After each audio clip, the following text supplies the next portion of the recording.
Hi friends, எல்லாத்துக்கும் வணக்கம். Israel தமிழ்கிட்டேருந்து அடுத்த ஒரு வீடியோ. நிறையா பேர் கேட்டது என்ன அப்படின்னா, இண்டஸ்ட்ரியல் விசாவில் வந்தால் இஸ்ரேல் வந்தால் எவ்வளோ சேலரி கிடைக்கும் அப்படின்றத பற்றி நிறையா பேர் கேட்டுக்கிட்டே இருக்கீங்க. எல்லோரும் கேட்குற கொஸ்டின் அதுதான். அதேமாதிரி புதுசாக வெளிநாடு ட்ரை பண்ணுறவங்களும் என்ன கேட்குறாங்கன்னா, ஏதோ ஒரு கண்ட்ரிக்கு போகிறதுக்கு நல்ல சேலரி உள்ள கண்ட்ரிக்கு நம்ம போகலாம், எதுக்கு கம்மியான சேலரிக்கு போகணும் அப்படின்ற மாதிரி கேட்டுக்கிட்டே இருக்கீங்க. ஏன்னா இஸ்ரேலில் வந்து பார்த்திங்கன்னா ரொம்ப ஹை சேலரியாக சொல்லிகிட்டு இருக்காங்க. உண்மையிலே இது பாசிபிளா அப்படின்ற மாதிரி நிறைய பேர் கேட்டுக்கிட்டே இருக்கீங்க. ஸோ இந்த வீடியோவில் பார்த்தீங்கன்னா இஸ்ரேலில் வந்தால் எவ்வளோ சேலரி கிடைக்கும், ப்ளஸ் இண்டஸ்ட்ரியல் விசாவோட ப்ராசஸ் என்ன அப்படின்றத பற்றி ஃபுல்லாக நம்ம இந்த வீடியோவில் பார்த்துருவோம். ஃபஸ்ட்டு நம்ம சேலரியை பற்றி நம்ம டீட்டெயிலாக பேசிடுவோம். அதுக்கு எக்ஸாம்பிளாக என்னோடய சேலரி ஸ்லிப்பவே நம்ம டிஸ்பிளே பண்ணி காமிச்சிருவோம். ஸோ அதை நீங்கள் ஃபுல்லாக பார்த்துக்கிட்டே இருங்க, நான் ஃபுல்லாக எக்ஸ்பிளைன் பண்ணுறேன். இது வந்து பார்த்திங்கன்னா நான் கடைசியாக வாங்கின சேலரி பில்லு, அதாவது டிசம்பர் மந்த்து 2024 நான் வாங்கின சேலரி பில்லு. இப்போ 2025 ஜனவரி நடந்துக்கிட்டு இருக்குது. இப்போ நான் கடைசியாக வாங்கின டிசம்பர் மந்த்து சேலரி பில்லு என்னன்றதை நான் அம்புக்குறி போட்டு காமிச்சிருப்பேன். நான் ஃபஸ்ட்டு பார்த்திங்கன்னா 12,043.93 அந்த சேல்ரி தான் என்னோடய டோட்டல் சேல்ரி. நீங்கள் அதை வந்து இன்ட்டு 23.5 போட்டாலே உங்களுக்கு அதோடய வேல்யூ என்னென்னு தெரிஞ்சிடும். ஒரு இஸ்ரேலோட சைக்கிள் வந்து பார்த்திங்கன்னா நான் அனுப்பும்போது 23.5 இருந்தது. ஆக்சுவலாக 24 கிட்ட போகுது. வார் ஸ்டாப் ஆயிடுச்சுன்னா கம்ப்ளீட்டாக 24 ஆகும். பட் அந்த டைம் வந்து பார்த்திங்கன்னா 23.5 இருந்தது. ஸோ 23.5 நீங்கள் போட்டிங்கனாலே உங்களுக்கு வந்து பார்த்திங்கன்னா 2,80,000 சம்திங் அந்த அமௌண்ட்டு வந்துடும். பட் ஆனால் அந்த அமௌண்ட்டு தான் எனக்கு கிடச்சதுன்னா அந்த அமௌண்ட் எனக்கு கிடைக்காது. அதில் டிடக்ஷன்லாம் கொஞ்சம் இருக்குது. டேக்ஸ் பே பண்ணணும், பிஎஃப் பிடிப்பாங்க, இதெல்லாம் இருக்குது. கடைசியாக ஒரு போட்டு காமிச்சிருப்பேன். அது வந்து பார்த்திங்கன்னா 10,274. ஸோ என்னோடய அக்கௌண்ட்டுக்கு கிரெடிட் ஆன அமௌண்ட்டுன்னு பார்த்தீங்கன்னா அந்த 10,274. ஸோ அந்த அமௌண்ட்டு தான் பார்த்திங்கன்னா என்னோடய அக்கௌண்ட்டுக்கு கிரெடிட் ஆன அமௌண்ட்டு. அது 10,274 இன்ட்டு 23.5 போட்டு பார்த்தீங்கன்னாலே 2,40,000 வந்துடும். ஸோ இதுதான் வந்து எனக்கு கிடச்ச சேல்ரி. அந்த ஃபஸ்ட்டு ஃபுல்லாக அமௌண்ட் வந்து அந்த அமௌண்ட் என்னோடய டோட்டல் சேல்ரி. பட் ஆனால் பிஎஃப் பிடிப்பாங்க. இஸ்ரேலை பொறுத்தவரை பார்த்திங்கன்னா பிஎஃப் வந்து ரொம்ப இம்பார்ட்டண்ட்டு. இப்போ கல்ஃப் கண்ட்ரிஸ்லாம் பார்த்திங்கன்னா நம்ம ஒர்க் பண்ணோம்னா நம்ம குறிப்பிட்ட இயருக்கு ஒர்க் பண்ணும்போது அதை கிராஜுவேட்டி அமௌண்ட்டாக கால்குலேட் பண்ணி கொடுப்பாங்க. பட் ஆனால் இஸ்ரேலை பொறுத்தவரை பார்த்திங்கன்னா கிராஜுவேட்டி அமௌண்ட்டும் எம்ப்ளாயிட்டேருந்து நமக்கு கிடைக்கும், ப்ளஸ் அது போக பிஎஃப் அமௌண்ட்டும் நமக்கு கிடைக்கும். இஸ்ரேலை விட்டு எப்போ போகிறீங்களோ அப்போ வந்து பிஎஃப் அமௌண்ட் கிடைக்கும். பட் எவ்ரி இயர் கம்ப்ளீட் ஆகும்போது எம்ப்ளாயர்ட்டேருந்தும் நமக்கு வந்து பார்த்திங்கன்னா ஒரு அமௌண்ட்டு கிடைக்கும். ஸோ 2 அமௌண்ட்டுமே நமக்கு இருக்குது. ரொம்ப அட்வான்ஸ் இது வந்து. ஸோ அதெல்லாம் கழிச்சது போக பார்த்தீங்கன்னா 10,274 எனக்கு அக்கௌண்ட்டுக்கு கிரெடிட் ஆச்சு. அது 23.5 நான் அனுப்பும்போது அந்த ரேட்டில் நீங்கள் போட்டு பார்த்தீங்கனாலே 2,40,000 வந்துருச்சு. ஸோ இதுலேருந்து உங்களுக்கு வந்து கிளியராக தெரிஞ்சிடும். இப்போ வந்து பார்த்தீங்கன்னா இஸ்ரேலில் இண்டஸ்ட்ரியல் விசாவுக்கு வந்தால் எவ்வளோ சேலரி கிடைக்கும் அப்படின்றது கிளியராக தெரிஞ்சிருச்சு. இப்போ வந்து பார்த்திங்கன்னா இஸ்ரேலி இண்டஸ்ட்ரியல் விசாவில் வந்து ஒர்க் பண்ணுறது தமிழாளுங்களை பொறுத்தவரை எனக்கு தெரிஞ்சு பார்த்திங்கன்னா ஒரு 10 பேத்துக்குள்ளே தான் இருப்போம். ஒரு 6-7 பேருக்கிட்ட நம்ம பேசிக்கிட்டு தான் இருக்கோம்.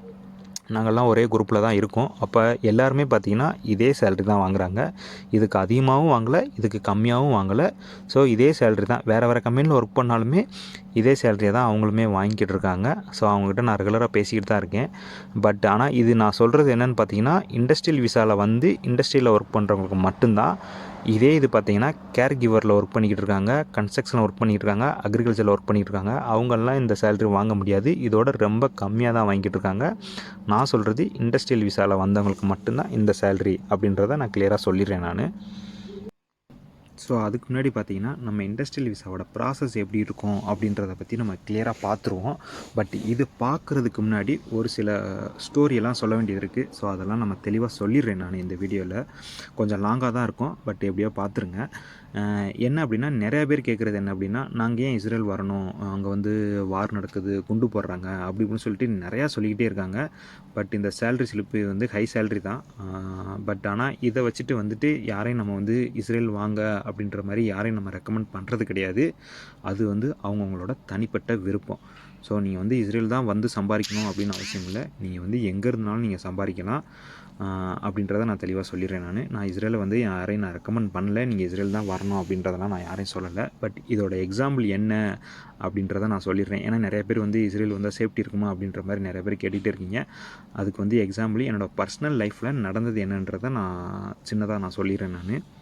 என்ன அப்படின்னா, எனக்கு 10 இயருக்கு முன்னாடியே பார்த்தீங்கன்னா, ஆப்கானிஸ்தான், ஈராக் இந்த 2 கண்ட்ரியில் பார்த்தீங்கன்னா யூஎஸோட ஆர்மி கேம்ப்பு அங்கே இருந்தது. ஸோ அங்கே வந்து வேலைக்கு இதே சேலரி, இதே $2000 சேலரிக்கு வந்து 10 வருஷத்துக்கு முன்னாடியே எனக்கு ஒரு வந்து ஆஃபர் வந்தது. பட் அந்த ஆஃபரை வந்து நான் ரிஜெக்ட் பண்ணேன். என்னோடய ஃப்ரெண்ட்ஸ் வந்து நிறைய பேர் கூப்பிட்டுட்டே இருந்தாங்க. இல்லை அங்கெல்லாம் வர முடியாது, எனக்கு வந்து சேஃப்டி பிரச்சனை இருக்குது அப்படின்னு சொல்லிட்டு நான் அங்கே போகலை. நான் அதுக்கு பதிலாக பார்த்தீங்கன்னா நான் கல்ஃப் கண்ட்ரிஸ் தான் துபாய் வந்துட்டேன் நான். என்னோடய ஃப்ரெண்ட்ஸ் எல்லாமே பார்த்தீங்கன்னா அங்கே போயிட்டாங்க. பட் அங்கே போயிட்டு அவங்க $2000 சேலரி, இதே சேலரியை 10 இயருக்கு முன்னாடியே எடுத்துகிட்டு இன்றைக்கி வந்து லைஃப்பில் வெல் செட்டில்டாக அவங்க ஆகிட்டாங்க எல்லாருமேவும். பட் ஆனால் நான் துபாய் வந்துட்டு என்னால் ரொம்ப கம்மியான சேலரி தான், $1,00,000 கூட என்னால் அனுப்ப முடியல. கிட்டத்தட்ட பார்த்திங்கன்னா ஒரு 7.5 வருஷத்துக்கு மேலே நான் இருந்துட்டேன் நான். ஸோ அந்த ஆப்பர்ச்சுனிட்டியை நான் அப்போயே நான் மிஸ் பண்ணிட்டேன். பட் அதுக்கப்புறம் நான் டிசைட் பண்ணிட்டேன், இனிமேல் ஏதாவது ஒரு ஆஃபர் வந்துச்சு அப்படின்னா நம்ம மிஸ் பண்ணக்கூடாது. ஸோ நம்மளை பொறுத்தவரை ஹை சேலரி போகணும் அப்படின்றத நான் முடிவு பண்ணிட்டேன். ஏன்னா இப்போ உள்ள காலத்தில் ஹை சேலரி வாங்கினா மட்டும்தான் ஃபேமிலிக்கு ஸ்பெண்ட் பண்ணிவிட்டு அது போக நம்ம சேவிங்ஸ்னு நம்ம ஒன்றும் பண்ண முடியும். இப்போ இருக்க காலத்தில் நீங்கள் சேவிங்ஸ்னு நீங்கள் பண்ணலை அப்படின்னா நீங்கள் வந்து சம்பாதிக்கிறத வேஸ்ட் பண்ணுறீங்க அப்படின்னு தான் அர்த்தம். நான் ஏன் இந்த ஸ்டோரியெல்லாம் என்னோடய பர்சனல் லைஃப் நடந்ததை நான் சொல்கிறேன் அப்படின்னா, ஏன்னா நிறைய பேர் கால் பண்ணுறது, கல்ஃப்லேருந்து நிறைய பேர் கால் பண்ணியிருக்கீங்க. எல்லாருமே பார்த்தீங்கன்னா 15 வருஷம் 20 வருஷம் அப்படின்னு ஒர்க் பண்ணுறீங்க. ஆனால் சேலரியெல்லாம் கேட்கும்போது ரொம்ப கம்மியாக தான் நீங்கள் வாங்கிக்கிட்டு இருக்கீங்க. பட் ஆனால் இனிமேலும் அப்படி இருக்க வேண்டாம். இப்போ வருங்காலத்தில் வந்துட்டு நம்ம சேலரியை வந்து நம்ம செலவெல்லாம் போக நம்ம சேமிப்புக்குன்னு ஒரு பெரிய அமௌண்ட் இருக்கணும். இருந்தால் மட்டும்தான் நம்ம வந்து அது வெளிநாட்டு வாழ்க்கை, வெளிநாட்டு லைஃபு அப்படின்றத நம்ம கன்சிடர் பண்ண முடியும். அப்படி இல்லைன்னா அது வேஸ்ட்டுன்னு தான் நான் என்னை பொறுத்தவரை என்னோடய பர்சனல் ஒப்பீனியனாக நான் சொல்லுவேன் நான் அதை. ஏன்னா நிறைய பேர் நான் பேசிகிட்டு தான் இருக்காங்க. பட் அவங்கெல்லாம் பார்த்தீங்கன்னா சேலரி ரொம்ப லோவாக தான் சொல்லிகிட்டு இருக்காங்க. நானும் அப்படி தான் இருந்தேன். பட் ஆனால் நான் அப்போவே டிசைட் பண்ணிட்டேன், கண்டிப்பாக ஹை சேலரி போகணும். அப்போ தான் வந்து நம்ம லைஃபு க்ரோவாக இருக்கும் அப்படின்றத நான் அப்போவே நான் டிசைட் பண்ணிட்டேன். ஸோ அதுக்கப்புறம் தான் தேட ஆரம்பிச்சது. ஸோ அதேமாதிரி பார்த்தீங்கன்னா இது வந்து நீங்கள் இஸ்ரேல் தான் வந்து சம்பாதிக்கணும்னு அவசியம் இல்லை. நீங்கள் எங்கேனாலும் சம்பாதிக்கலாம். நீங்கள் இருக்க இடத்துலையே கூட ஒரு ஸ்கில் எதாவது டெவலப் பண்ணிக்கிட்டு அங்கேயே கூட ஹை சேலரிக்கு நீங்கள் போக சான்சஸ் எதாவது ட்ரை பண்ணிக்கிட்டு இருங்க. இல்லை அதர் கண்ட்ரிஸ் கூட ட்ரை பண்ணுங்கள். இல்லை இஸ்ரேல் வர்றவங்க கூட இஸ்ரேலும் நீங்கள் வரலாம். இஸ்ரேல் வந்தீங்கன்னா இந்த சேலரி தான், இதில் எந்த மாற்றமும் இல்லை. ஸோ இதுதான் வந்து என்னோடய பர்சனல் லைஃப் நடந்த ஒரு குட்டி ஸ்டோரி. இப்போ பார்த்தீங்கன்னா இஸ்ரேலில் வந்து பார்த்திங்கன்னா P1 ஒர்க் விசா வந்து கொடுத்துட்ருக்காங்க. அந்த P1 ஒர்க் விசாலேயே பல கேட்டகரிஸ் இருக்குது. அதில் பார்த்திங்கன்னா கேர்டேக்கர் விசா இருக்குது, அக்ரிகல்ச்சரு, கன்ஸ்ட்ரக்ஷனு. இப்போ ரீசெண்டாக லான்ச் ஆகிருக்கிறது தான் வந்து பார்த்திங்கன்னா இண்டஸ்ட்ரியல் அப்படின்றத கேட்டகரியாக வைஸாக பிடிச்சிருக்காங்க. இதில் வந்து பார்த்திங்கன்னா கேர்டேக்கர் விசாவில் நிறைய பேர் வந்து ஒர்க் பண்ணிகிட்ருக்காங்க. அதில் வந்து பொண்ணுங்க தான் அதிகமாக ஒர்க் பண்ணிக்கிட்டு இருக்காங்க. இந்தியாவில் உள்ள பொண்ணுங்க ரொம்ப அதிகமாக வந்து ஒர்க் பண்ணிக்கிட்டு இருக்காங்க. அக்ரிகல்ச்சரில் இப்போ ஒரு குறிப்பிட்ட மந்த்து மட்டும் ஆள் எடுத்தாங்க. அதுக்கப்புறம் அதை ஸ்டாப் பண்ணிட்டாங்க. அதுக்கப்புறம் பார்த்திங்கன்னா கன்ஸ்ட்ரக்ஷன்லேருந்து நிறைய பேர் எடுத்தாங்க.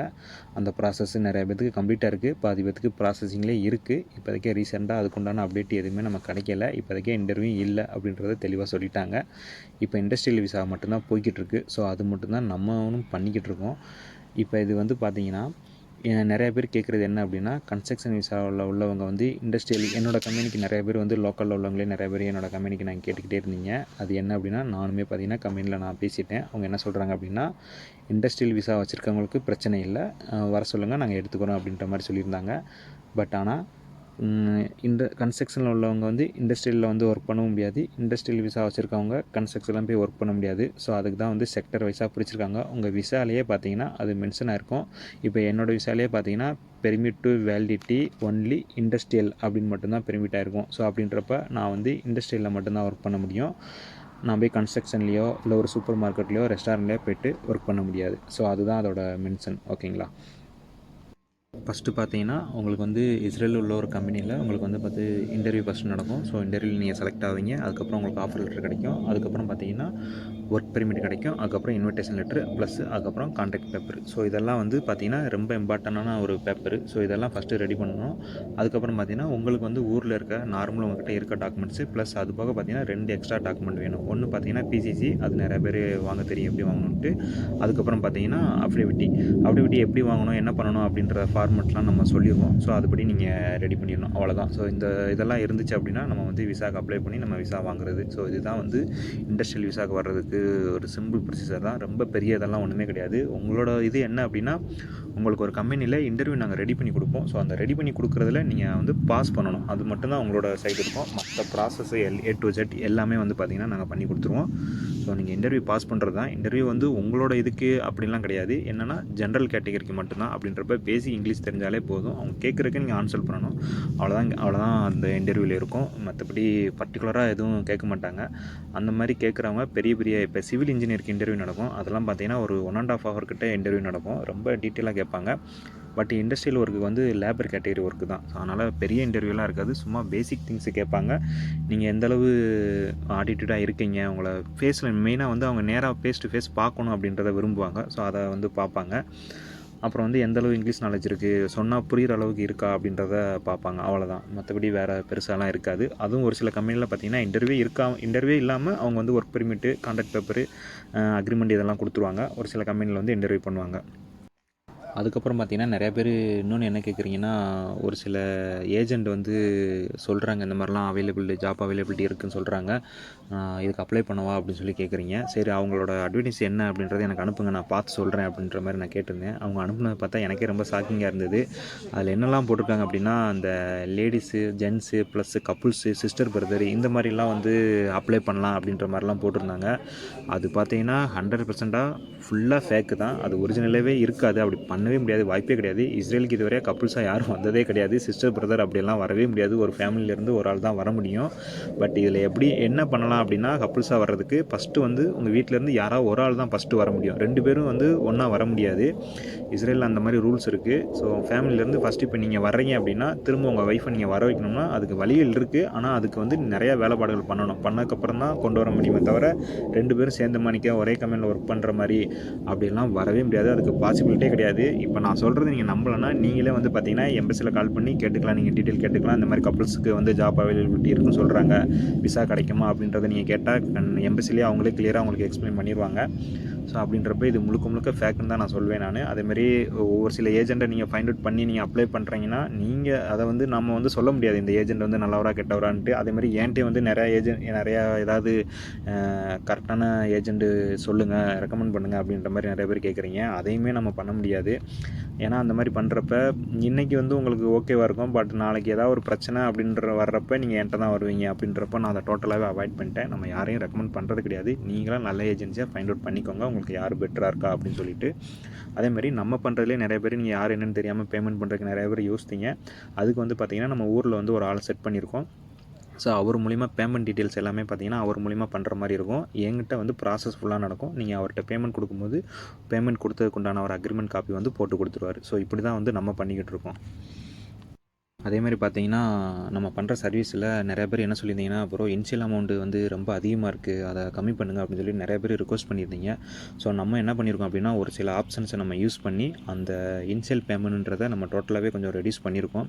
அதேமாதிரி நிறைய பேர் கேட்டது என்ன அப்படின்னா, பிரதர் நீங்கள் வந்து விசா ஆஃப்டர் பேமெண்ட் தானே நீங்கள் சொல்லியிருந்தீங்க பழைய வீடியோலலாம், இப்போ நீங்கள் பேமெண்ட் இனிஷியல் கேட்குறீங்க அப்படின்ற மாதிரி சொல்லியிருந்தீங்க. பட் நான் அதை சொன்னது வந்து பார்த்தீங்கன்னா ஒன்லி கன்ஸ்ட்ரக்ஷன் மட்டும்தான் சொல்லியிருந்தேன். நான் இண்டஸ்ட்ரியலுக்கு நான் சொல்லியிருக்க மாட்டேன். கன்ஸ்ட்ரக்ஷனுக்கு மட்டும்தான் நீங்கள் வந்து முன்னாடி எந்த பேமெண்ட் பண்ண தேவையில்லை, ஃபைனலாக பேமெண்ட் பண்ணிக்கலாம் அப்படின்றத நம்ம சொல்லியிருந்தோம். பட் இண்டஸ்ட்ரியல் விசா அப்படின்றப்ப நீங்கள் வந்து பேமெண்ட் பண்ணால் மட்டும்தான் நம்ம ப்ராசஸ் பண்ண முடியும் அப்படின்றத தெளிவாக தெரிஞ்சுக்கோங்க. அதேமாதிரி பார்த்தீங்கன்னா நிறைய பேர்த்துக்கு மெடிக்கல் எப்போ அப்படின்றதே நிறைய பேர்த்துக்கு தெரிய மாட்டேங்குது. ஸ்டார்டிங்லேயே மெடிக்கல் போடுறீங்க, அதெல்லாம் வந்து யூஸபிளே கிடையாது அந்த மெடிக்கலுன்றதுலாம். நம்ம ஊர் ஏஜென்ட்டுக்கெல்லாம் இப்போ வந்து ரொம்ப ஸ்மார்ட்டாக திங்க் பண்ணி எப்படியெல்லாம் வேறு ஸ்கேம் பண்ணலாம் அப்படின்றத யோசிச்சுட்டு மெடிக்கலுன்ற ஒரு விஷயத்தில் வந்து இறங்கி நம்ம வந்து 5000 6000 நினச்சிட்டு நம்ம மெடிக்கல் போடுவோம். பட் அதில் வந்து பெரிய அமௌண்ட் ஒரு ஸ்கேம் நடக்குன்றது தெரிய மாட்டேங்குது. ஸோ அடுத்த வீடியோவில் வந்து மெடிக்கல் வந்து ரியலாக எப்போ நம்ம போட போகிறோம், இந்த மெடிக்கலை வச்சு எப்படியெல்லாம் ஸ்கேம் நடக்குது அப்படின்றத பற்றி நம்ம டீட்டெயிலாக ஒரு வீடியோ வந்து அடுத்த வீடியோ நான் சொல்கிறேன். எல்லாம் கவனமாக பாருங்கள்.